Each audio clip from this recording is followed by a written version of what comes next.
Đấy đúng rồi, đứng thế, từ từ.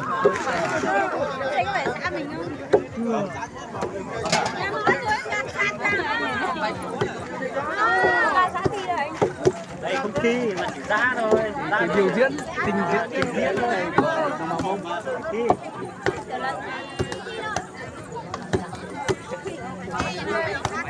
Thi có giải mà thi cũng có giải. Giải não bụng. Đây là giải đồng độ hết rồi.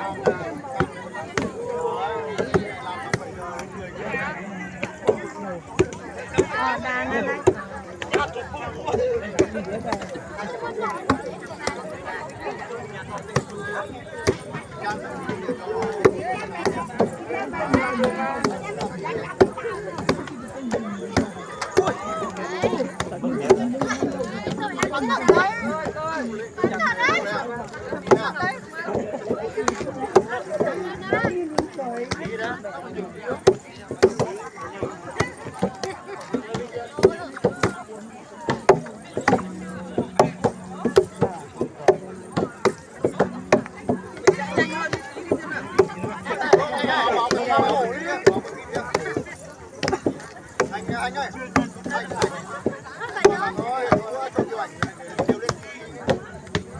Gắt được không?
Từ từ anh sang bên này đấy.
Dạ thôi vậy đó.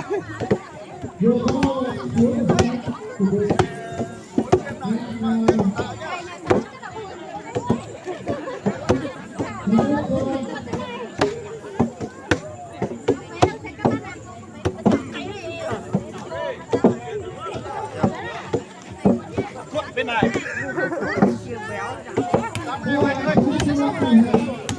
Từ đông mà thành cái này mà nhỉ? Xếp trang khỏe lắm. Phải con nào bà? Tên thằng nào cũng đá mà.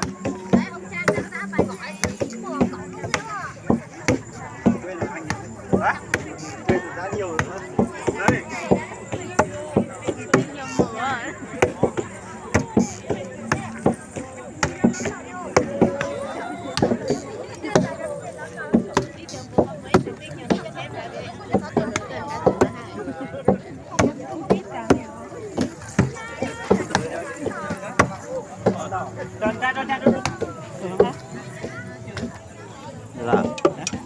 Dạ.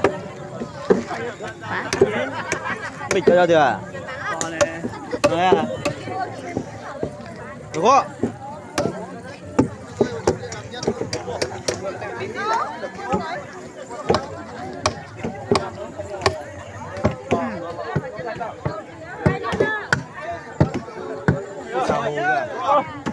Cười đi à?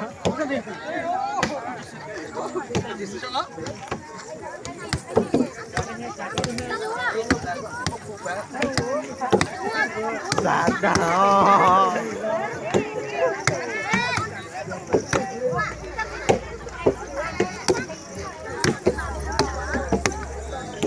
Con trời là gì à sữa?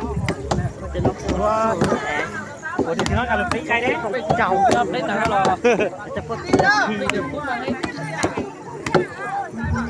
và chơi thiệt phong trào rất lấy dư phong trào cô không mà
con ra cầm bánh không anh hay là mình đặt thế nào cũng được đi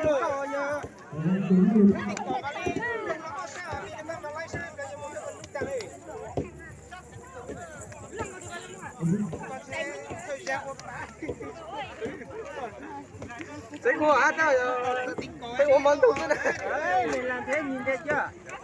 Làm đẹp đẹp vào, nặng mịn vào, nặng thật mịn vào, cho nó tròn lên tí nữa, trưng bày nó mới đẹp chứ. Cái này người ta cần cho cái kết Trong bản mua đi dẫn giải nhá. Bên này mà muốn quay lọ tao có chưa mà từng nhớ như đâu có chưa đâu. có chưa ta chưa mà từng như vậy nó mà giờ mắng To là chấm bát nào.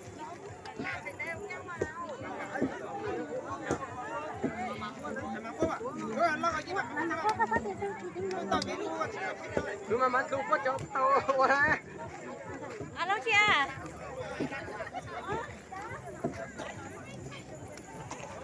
Mình cắt xong rồi cái kia mà chưa được. Mình còn mạnh hơn.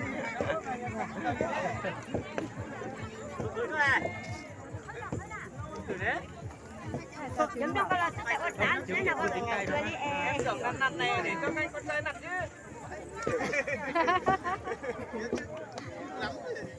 Hát có chưa hát được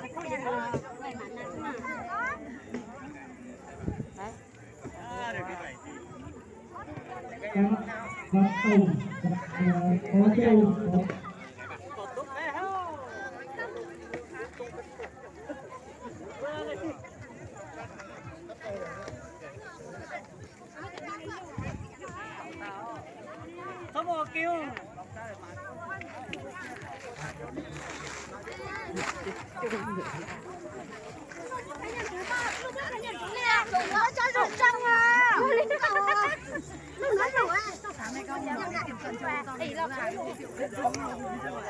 Ôi yêu yêu thôi em làm tao luôn này. Yêu làm quên sao?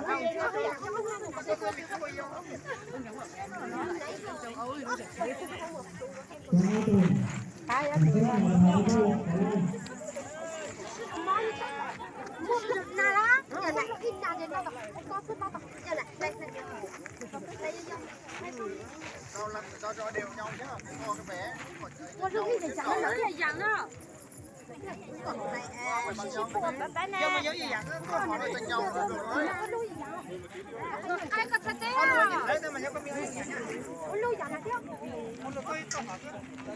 Ai có thật đấy à? Thế nào? Ý là không không biết đấy đúng rồi. Lúc mà chúng tôi nhớ không biết cô.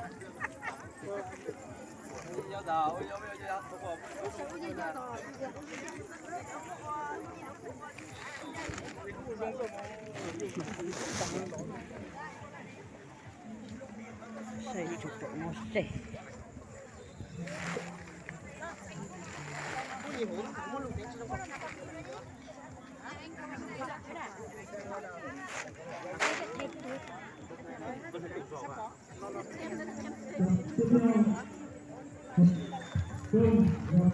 Nào luôn mà mẹ đi. Ôi sao mà cho lui không mà chơi cả. Kén à? Cứ kém họ hết đâu.